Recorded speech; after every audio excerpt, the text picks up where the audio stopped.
구약 405쪽입니다. 룻기 3장 6절부터 18절까지 한 절씩 교독하겠습니다. 제가 먼저 6절 말씀 읽겠습니다.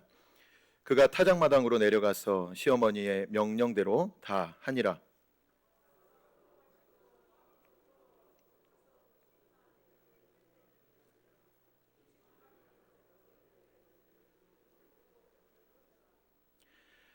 밤중에 그가 놀라 몸을 돌이켜본즉 한 여인이 자기 발치에 누워 있는지라.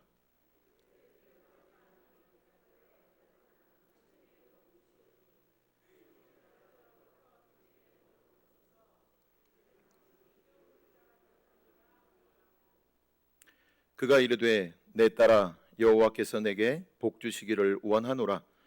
네가 가난하건 부하건 젊은 자를 따르지 아니하였으니 네가 베푼 인애가 처음보다 나중히 더하도다.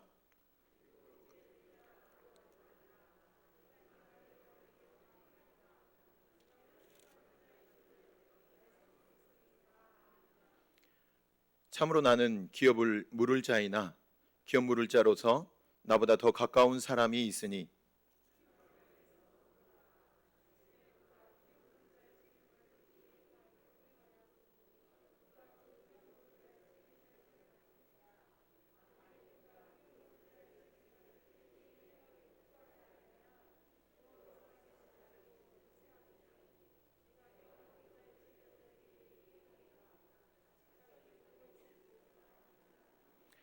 룻이 새벽까지 그의 발치에 누웠다가 사람이 서로 알아보기 어려울 때에 일어났으니 보아스가 말하기를 여인이 타작마당에 들어온 것을 사람이 알지 못하여야 할 것이라 하였음이라.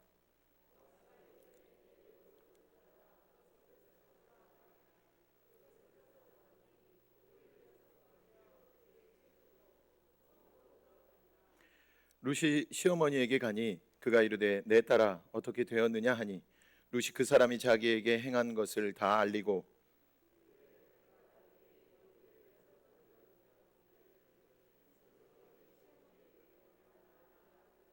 함께 읽겠습니다. 이에 시어머니가 이르되 내 딸아 이 사건이 어떻게 될지 알기까지 앉아 있으라. 그 사람이 오늘 이를 성취하기 전에는 쉬지 아니하리라 하니라. 아멘.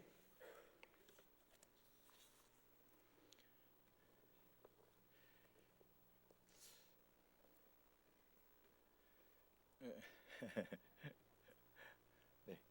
이게 습관입니다. 그 유초등부에서 말씀을 들을 준비가 아이들이 잘 됐는지 살펴봅니다. 그래서 성도님들 애들이라고 무시하는 게 아니고요. 말씀 들으실 준비가 잘 됐는지 제가 스스로 말씀 잘 전할 준비가 됐는지 한번 돌아보는 겁니다. 너무 막 왜 그러냐 이렇게 보시지 않으셔도 됩니다. 오늘도 고단한 하루를 보내고 오신 주위 지체들을 향해서 이렇게 인사해 주셨으면 좋겠습니다. 인사 잘 하시지요? 오늘은 특별히 고난이도로 준비했습니다. 긴장하셔야 될 겁니다. 그대로 따라서 특별하게 한번 인사해 보도록 하겠습니다. 잘 듣고 그대로 따라서 인사해 주시기 바랍니다. 오늘 호르도 폭삭 소각고에 내일 호르도 조민하게 지내마시. 네. 웃지 마시고 인사해 주시면 됩니다. 어렵습니까? 한 번 더 해드리겠습니다. 오늘 호르도 폭삭 소각고에 내일 호르도 조민하게 지내마시.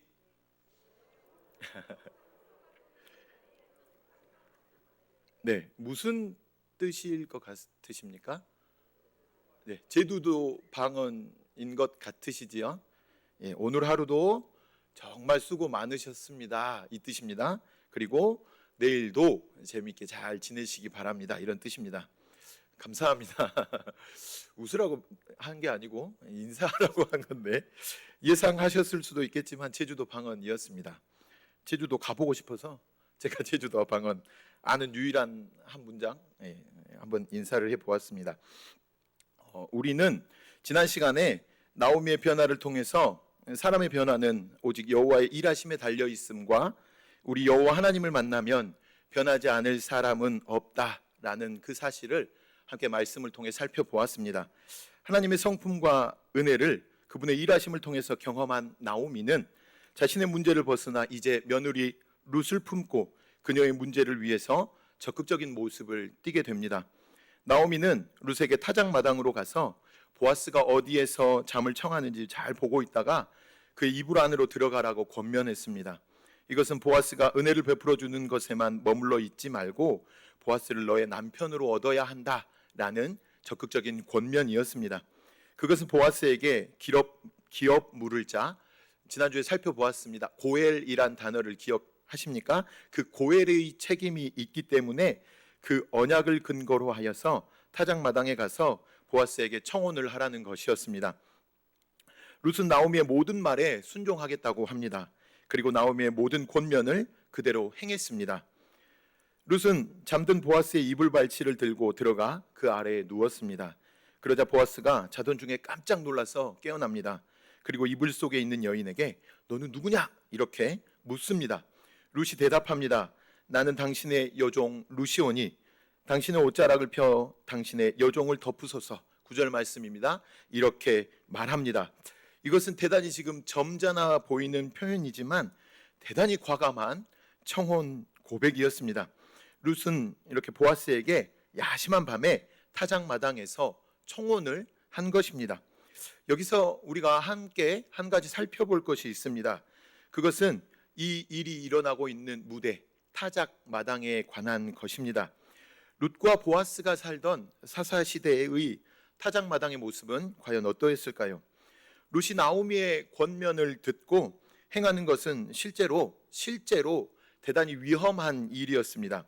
타작을 마친 후에 곡식의 추수를 끝내고 그 곡식의 타작을 끝낸 후 벌어지는 그 타작마당에서의 모습은 정말 축제와도 다름이 없었습니다. 음주 가무가 행해지면서 많은 규범들이 무너지는 일탈의 축제였기 때문에 그렇습니다. 당시 타작마당은 과한 음주가 행해졌습니다. 그리고 남자들이 춤추며 뛰놀았습니다. 그리고 아울러서 심각한 음란한 행위들도 서슴없이 벌어지던 그런 장소였습니다. 원래는 이렇게 가나안의 음란하고 패역한 문화가 이스라엘 속에 깊숙이 또 자리 잡게 되었습니다. 사사시대 베들레헴의 타작마당 역시나 룻에게는 결코 안전한 곳이 아니었습니다.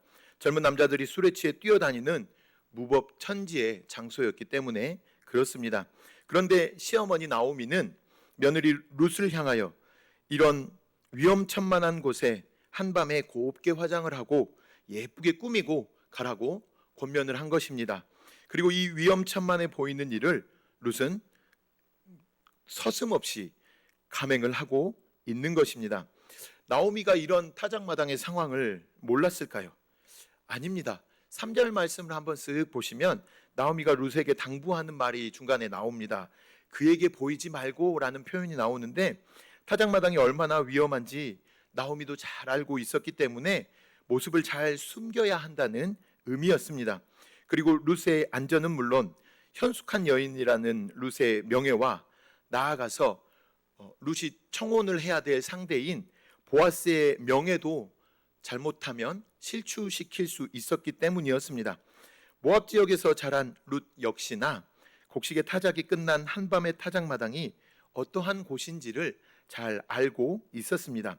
그럼에도 불구하고 그녀는 자신에게 권면하는 시어머니의 이 위험천만한 말에 지금 그대로 순종하고 있는 것입니다. 사실 룻은 에라 모르겠다, 믿자야 본전이지 라는 태도가 아니었습니다. 자신의 모든 것이 걸린 위험한 선택이었던 것입니다. 그렇다면 룻은 이렇게 위험한 일을 시키는 나오미에게 도대체 어째서 이렇게 순종을 하였을까요? 그것은 룻도 역시나 자신에게 가장 좋은 것이 무엇인지를 명확하게, 아주 정확하게 알고 있었기 때문입니다. 그리고 그 가장 좋은 것을 얻기 위해서는 그에 상응하는 값을 지불할 수 있어야 한다는 것 역시도 룻은 잘 알고 있었습니다. 룻이 얻을 수 있는 것 중에 가장 좋은 것이 무엇이었을까요? 그렇습니다. 바로 보아스였습니다. 룻은 정확하게 보아스가 어떤 존재인지, 누구인지 바로 알아보았습니다. 그리고 그를 얻기 위해서 자신의 모든 것을 걸고 시어머니의 권면에 지금 이렇게 순종하고 있는 것입니다. 그 근거는 무엇입니까? 그 밤의 잠결에 놀라서 너는 누구냐? 라고 물었던 보아스에게 하는 룻의 대답에서 우리는 그 이유를, 그 근거를 살펴볼 수가 있습니다. 9절 말씀입니다. 이르되 내가 누구냐 하니 대답하되 나는 당신의 여종 룻이오니 당신의 옷자락을 펴 당신의 여종을 덮으소서. 이는 당신이 기업 물을 자가 됨이니이다 하니. 지금 룻의 요청을 한번 보십시오. 당신의 옷자락을 펴서 당신의 여종을, 저를 덮어주십시오 라고 그렇게 이야기합니다. 그런데 이 대화는 나오미가 룻의 입에 담아준 것이 아니었습니다. 다시 말해서 나오미가 알려준 대로 지금 룻이 하는 것이 아니라 룻 스스로의 고백이었습니다. 룻 스스로가 청혼을 위해서 준비했던 그 고백, 준비했던 청혼 멘트였던 것입니다. 이 말에는 독특한 표현 하나가 있습니다. 그 옷자락이라는 단어입니다. 성경 어디에도 옷자락으로 덮어주십시오 라는 표현이 등장하지 않습니다. 또 특별히 결혼과 연관돼서는 사용된 적이 없습니다. 도대체 룻은 왜 청혼을 위한 고백으로 당신의 옷자락으로 나를 덮어주세요 라는 고백을 했을까요? 이유는 이전에 보아스가 자신에게 했던 축복의 표현에서 찾아볼 수 있습니다. 보아스가 룻을 처음 만나 축복할 때 했던 말입니다. 여호와께서 네가 행한 일에 보답하시기를 원하며 이스라엘의 하나님 여호와께서 그의 날개 아래에 보호를 받으러 온 너에게 온전한 상 주시기를 원하노라 하는지라. 아멘. 이 말은 보아스가 룻에게 한 칭찬과 축복의 말이었습니다. 이스라엘의 하나님 여호와께서 그의 날개로 너를 덮어주시기를 원한다 라고 그렇게 축복한 것입니다.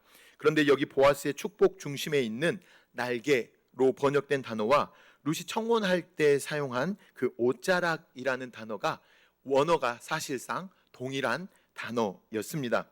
즉 룻은 보아스에게 당신이 나를 처음 만나 축복해 주셨던 것처럼 이제 당신의 옷자락, 당신의 날개로 나를 덮어주세요, 나를 보호하여 주세요 라고 그렇게 청혼을 한 것입니다. 룻은 보아스의 밭에서 그가 베푸는 헤세드, 인애를 경험하였습니다.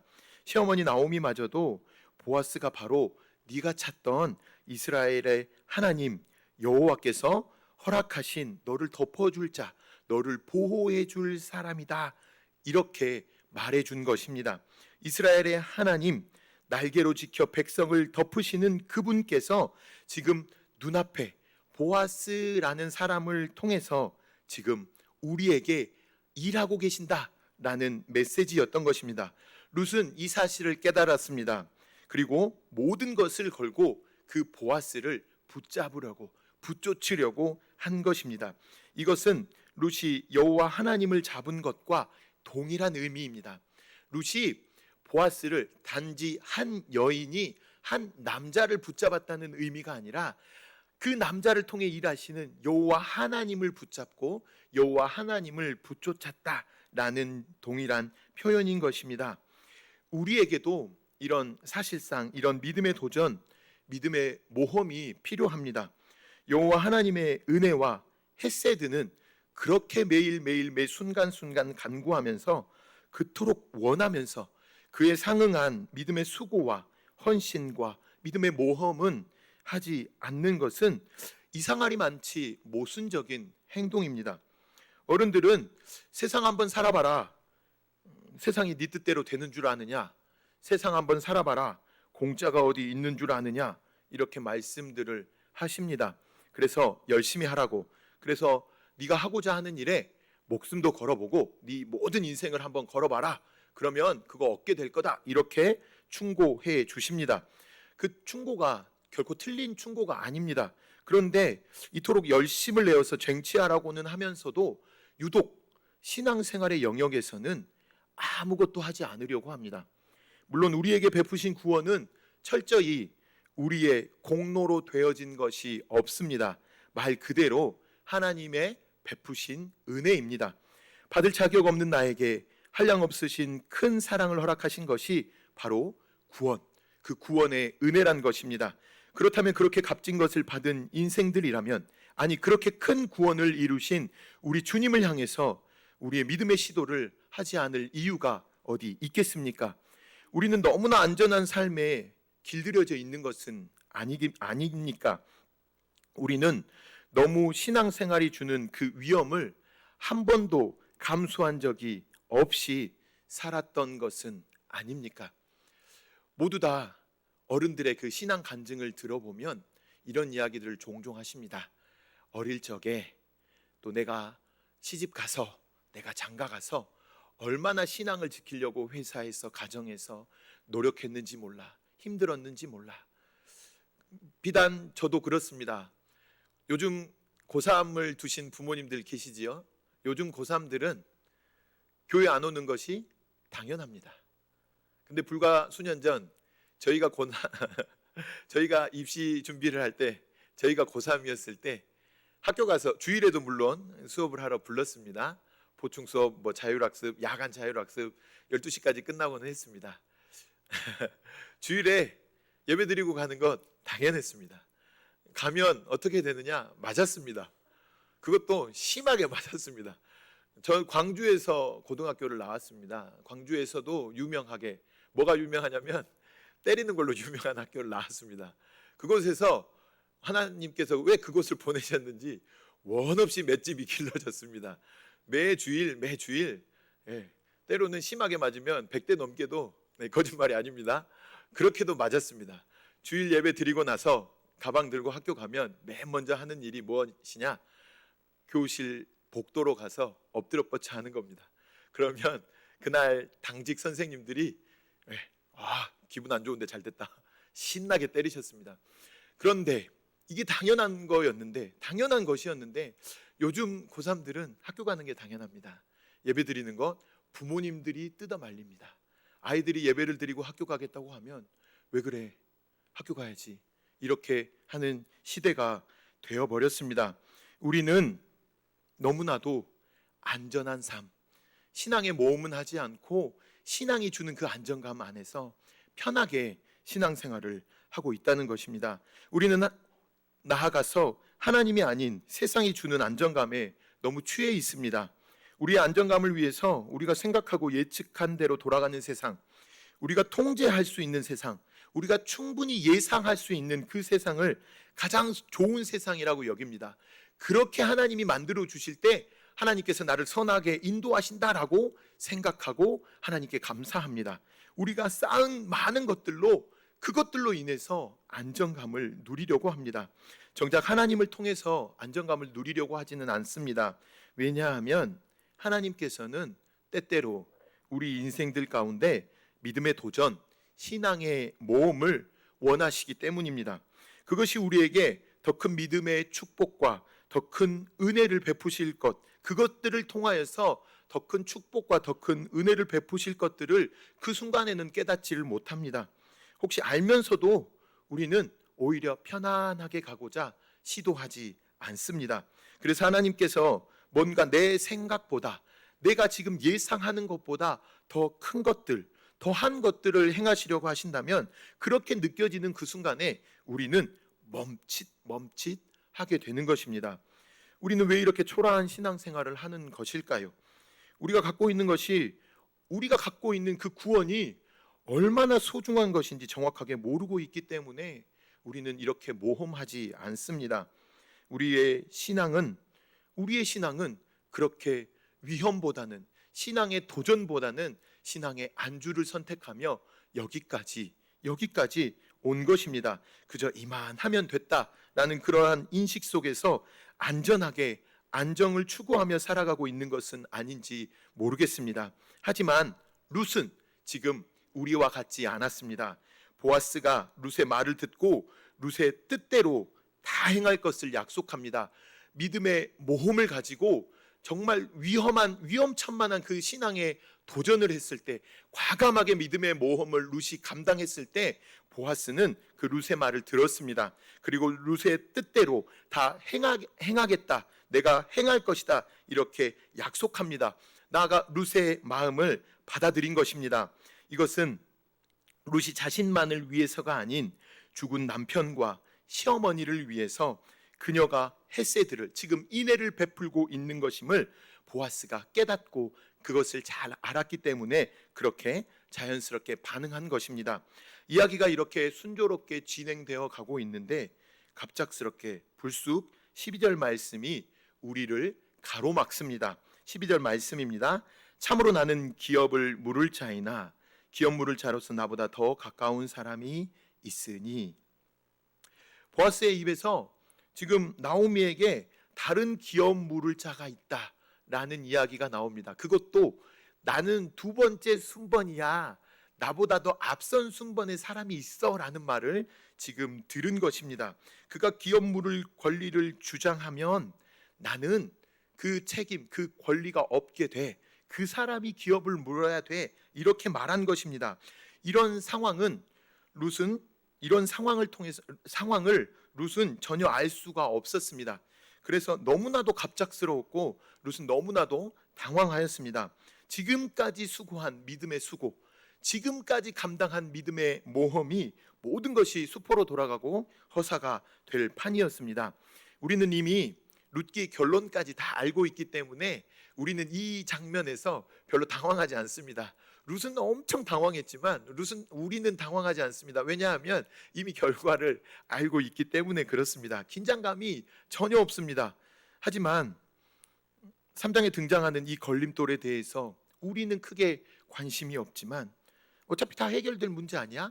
라고 우리가 띄엄띄엄 바라보고 안심하며 바라보고 있지만 룻과 나오미 입장이 되어서는 너무나도 당혹스럽고 너무나도 갑작스러운 일입니다.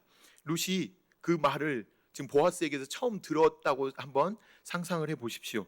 룻이 기업 물을 자로서 나보다 더 가까운 사람이 있다라는 말을 들었을 때에 과연 룻은 어떤 생각을 했을까요? 더 가까운 친족이 있어서 그가 만약에 권리를 포기하지 않는다면 이제까지 믿음으로 내가 결단한 것들, 이제까지 믿음으로 내가 수고한 것들이 모두가 사라져버리고 모두가 허사가 되고 모두가 불거품이 되어버리는 것입니다. 말 그대로 청천벽력과도 같은 이야기였습니다.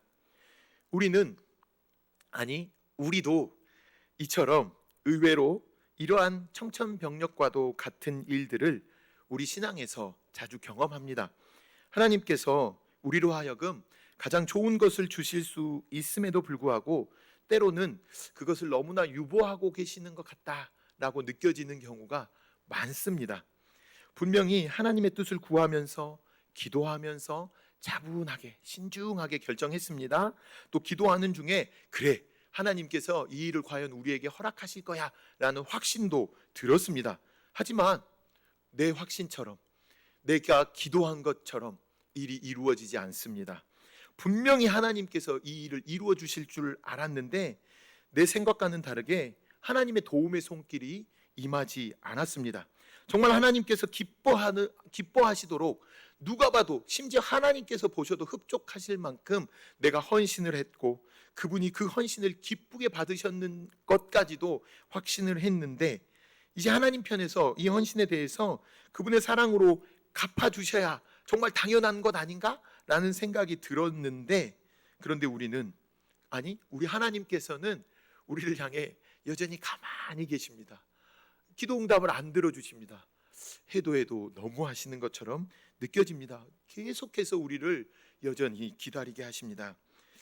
주께서 사랑하시는 성도 여러분, 조금 과하게 말씀드렸는지도 모르겠습니다만은 충분히 우리가 인생에서 경험할 수 있는 그런 일들이라 하겠습니다. 하나님의 일하심을 기다리는 것 정말 어려운 일입니다. 남이야 그 사람을 보고 쉽게 말로 권면하고 좀 기다려봐라, 인내해봐라 할 수 있겠지만 정작 하나님 앞에서 그 응답을 기다리고 있는 나는 그 순간순간, 매 순간순간 마음이 찢어지는 것 같습니다. 하나님께서 인내하라고 하시는데 너무나도 숨이 막히고 답답합니다. 하나님의 이렇게 더딘 성취에는 오직 하나님의 섭니다 라고 말씀드리는 것밖에 다를 방법이 없습니다. 우리는 그 섭리 앞에, 그 하나님의 일하심 앞에 겸손해야 할 수밖에 없음을, 겸손해야 함을 인정할 수밖에 없다는 것입니다. 하나님께서는 왜 그러시는가? 비단 나만의 하나님이 아니시기 때문에 그렇습니다. 나만의 하나님이시라면 내 뜻대로 내가 원하는 대로 하나님께서 다 이루어 주실 수 있습니다. 능력이 없으신 것이 아닙니다. 하지만 천지 모든 만물을 또 우리 모두를 다스리시고 또 우리의 모든 삶의 순간순간 개입하시고 간섭하시고 섭리하시는 그 하나님께서 우리가 알 수 없는 그 모든 것과 그 모든 상황까지도 고려하시고 판단하셔서 우리의 최선이 아닌 하나님의 최선으로, 우리의 최고가 아닌 하나님의 최고로 그렇게 다스리는 것이기 때문에 때로는 그 순간순간이 우리에게 최선이지 않을 수 있습니다. 그 순간순간이 우리에게 최고가 아닐 수 있다는 것입니다. 그렇다면 우리가 주님이 주시는 기다림 속에서 정말로 배워야 하는 것은 무엇일까요? 이 기다림 속에서 우리는 우리의 인생의 주인이 내가 아닌 오직 여호와 하나님이심을 다시 한번 확인하고 겸손하게 엎드려야 한다는 것입니다. 보아스는 친절하게 지금 룻을 배려해 주었습니다. 룻의 몸을 손 하나 까딱하지 않았습니다. 또 룻이 타작마당에 온 것을 다른 사람들에게도 알리지 않았습니다. 자신이 기업 물을 자를 찾아가서 이 부분을 반드시 해결하겠다라고 말하고서는 룻을 지금 집으로 돌려보내게 되었습니다. 그런데 보아스는 15절 말씀에 독특한 행동을 합니다. 보리를 6번 되어 룻에게 지워주고 또 17절 말씀에서 보리를 6번 되어주며 라는 표현이 등장합니다. 그렇게 룻을 무사히 돌려보내 주었습니다. 보아스가 돌아가려는 룻에게 방금 타작한 보리를 6번 되어 주었다. 성경은 지금 이것을 강조하고 있습니다. 그런데 성도 여러분, 이 문장을 2번씩이나 사용했습니다. 반복했습니다. 기본적으로 반복하면 그 부분을 강조하고 있구나, 그 부분을 우리가 주목해서 보아야 하는구나, 이것을 알 수가 있습니다. 왜 보리의 양을 하필 몇몇 에바라든지 몇몇 호멜라든지 이런 그 단위를 쓰지 않고, 이스라엘의 부피 단위를 쓰지 않고 6번 되어 주었다라고 강조했을까요? 이것을 2번씩이나 연거푸 표현하고 이렇게 마치 그 6이라는 것을 좀 집중해 보아라라고 보여주듯이 강조하고 제시하고 있는 것일까요? 이것은 6이라는 숫자가 주는 의미가 있기 때문에 그렇습니다. 흔히 우리가 많은 설교나 성경의 본문의 설명과 해석을 통해서 듣고 잘 아시는 것처럼 7번 하면, 7하면 어떤 의미가 있습니까? 완전수라고 부르지 않습니까? 맞습니다. 그렇습니다. 완전하다 또는 안식의 의미가 그렇게 담겨져 있습니다. 잘 알고 계십니다. 6은 그의 하나 부족한 의미로 곧 완전해질 거야. 그 완전함, 그 안식이 도래한다는 의미로 이해할 수 있습니다. 7으로 가는 마지막 단계, 곧 7이 될 거야 라는 의미로 사용되었습니다. 물론 모든 성경에 나오는 6이라는 표현을 이렇게만 해석하면 대단히 위험한 해석이 됩니다. 대표적으로 성경의 용례에서 6이 나오는 좀 부정적인 의미로 쓰인 6이 있습니다. 우리가 잘 알고 계시지요? 그게 무엇입니까? 요한계시록에 있는, 그렇습니다, 666입니다. 하지만 여기에서는 그런 부정적인 의미라기보다는 말씀드린 대로 7으로 가는 그 마지막, 7으로 가는 그 직전 단계, 그것이 곧 7이 될 것이다, 이렇게 일종의 희망의 메시지를 담아주는 것으로 이해하시면 좋겠습니다. 물론 지금 현재는 안식에 도달한 것이 아닙니다. 지금 안식을 하고 있느냐? 아닙니다. 안식을 곧 준비하고 있는 것입니다. 곧 안식하게 될 거야 라는 의미입니다. 하지만 우리가 아직은 열심히 일을 하고 있지만, 그래, 우리에게 곧 안식이 찾아올 거야, 우리는 곧 완전해질 거야, 이런 의미라는 것입니다. 기대와 소망의 숫자, 위로의 숫자로 여기서는 사용되었다 하겠습니다. 이것을 마치 비유를 하자면 직장인들이 무엇을 기다립니까? 네, 직장인들이 금요일이 되면, 맞죠? 금요일이 되면 토요일을 기다립니다. 쉬는구나. 쉬는구나. 조금만 더 참으면 쉬겠구나. 마치 지금 금요일 특별히 오후 정도라고 생각하시면 됩니다. 지금 이렇게 6번이나 보리를 되어주는 것은 루사, 나오미야, 지금 너희의 시간이 마치 금요일 오후와 같아. 열심히 최선을 다해 조금만 일하면 이제 곧 토요일이라는 안식이 찾아올 거야 라는 의미라는 것입니다. 여전히 지금은 힘들게 땀 흘려 일해야 하지만 우리에게 내일의 소망이 있는 것, 그것이 지금 보아스가 단순히 그냥 보리를 지워준 것이 아니라 룻에게, 나오미에게 그런 희망의 메시지를 전해주는 것입니다. 조금만 더 견디고 일하면 곧 쉬는 날이 올 거야. 내일이 있을 안식에 대한 기대로 오늘을 힘있게 살 수 있도록 그렇게 배려한 것입니다. 보아스가 보리를 6번 퍼주는 것은 내가 곧 이 문제를 해결하고 룻을 아내로 맞이하겠으니 이 기다림의 시간이 그렇게 길지 않을 거야. 그러니 잠시만 인내해 다오 라는 약속인 것입니다. 주께서 사랑하시는 성도 여러분, 우리의 삶 속에서 하나님의 응답이 매우 더디게만 느껴지는 그 많은 경험을 앞서 말씀드렸습니다. 이것이 비단 저 개인의 문제가 아니라 우리 공동체 각 개인의 모든 문제일이라 이렇게 생각이 되어집니다. 나의 생각과 나의 방식, 나의 시간대로 움직이지 않으시고 응답하지 않으시는 무심한 하나님 때문에 많이 서운하실 겁니다. 하지만 제가 드리는 말씀은, 저를 통해 하나님께서 하시는 그 말씀은 희망 고문이 절대 아닙니다. 성도 여러분, 지금은 6째 날입니다. 지금은 곧 안식의 날, 곧 소망의 날, 곧 휴식의 날이 찾아올 것이니 거의 다 왔으니 조금만 더 인내해라. 조금만 더 참아라. 조금만 더 열심히 너의 일터에서, 네가 감당할 그 자리에서 너의 소명을 다해 최선을 다해라 라는 하나님의 그런 응답인 것입니다. 우리 주님께서 준비하신 참된 안식을 맛보게 되는 날까지 이 소망으로 오늘을 또 인내하고 그분을 고대하며 살아내는 우리가 되시기를 간절히 소망합니다. 계속해서 18절 말씀을 한번 보겠습니다. 18절 말씀입니다.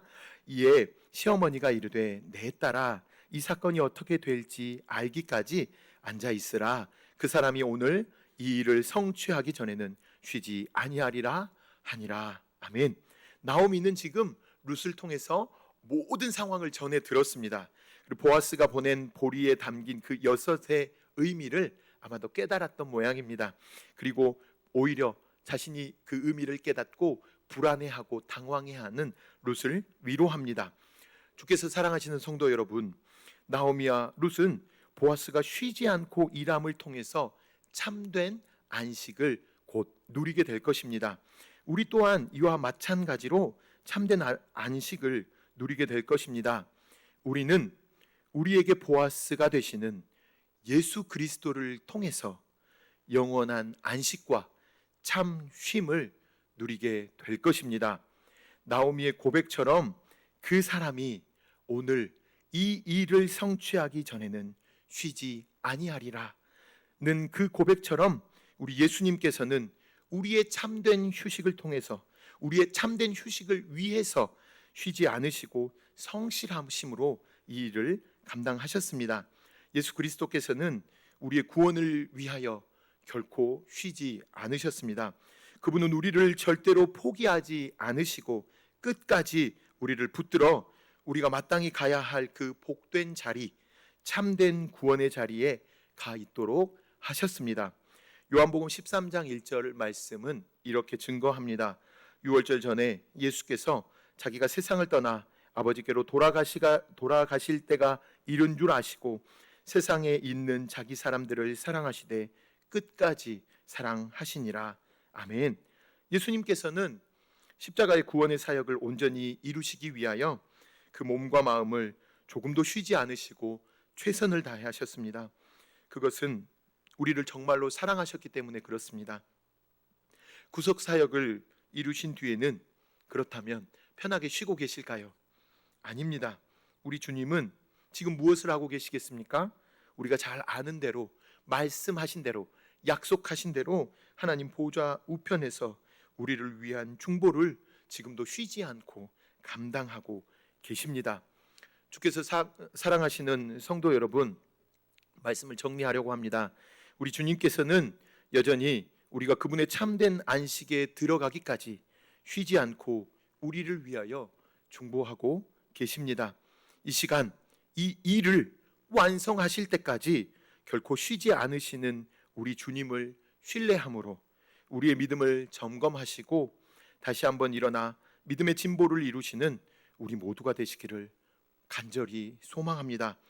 비록 우리의 눈에 주님의 일하심이 더디 걸리는 것처럼, 너무나도 늦게 일하시는 것처럼, 아니 우리의 기도 응답에 침묵하시는 것처럼 보일 때라도, 그런다고 할지라도, 하나님의 응답이 들리지 않는다고 할지라도, 보이지 않는다고 할지라도, 이 고비만 넘어서면, 이 어려움만 넘어서면, 이 하루만 우리가 더욱 열심히 힘을 내어 최선을 다한다면 지금도 우리가 알 수 없을 정도로 우리를 위해 쉬지 않고 일하시는 그 주님의 능력으로 인해서, 그분의 풍성하신 은혜로 말미암아 우리는 참 평안과 안식을 누리게 될 줄 확신합니다. 주님을 통한 참 휴식과 참 쉼을 기대하시면서 힘든 어려운 지금의 시기 잘 이겨내시는 우리 모두가 되시기를 주님의 이름으로 간절히 소망합니다. 다 함께 찬송가 406장, 찬송가 406장 다 함께 찬송하시겠습니다. 찬송가 406장입니다.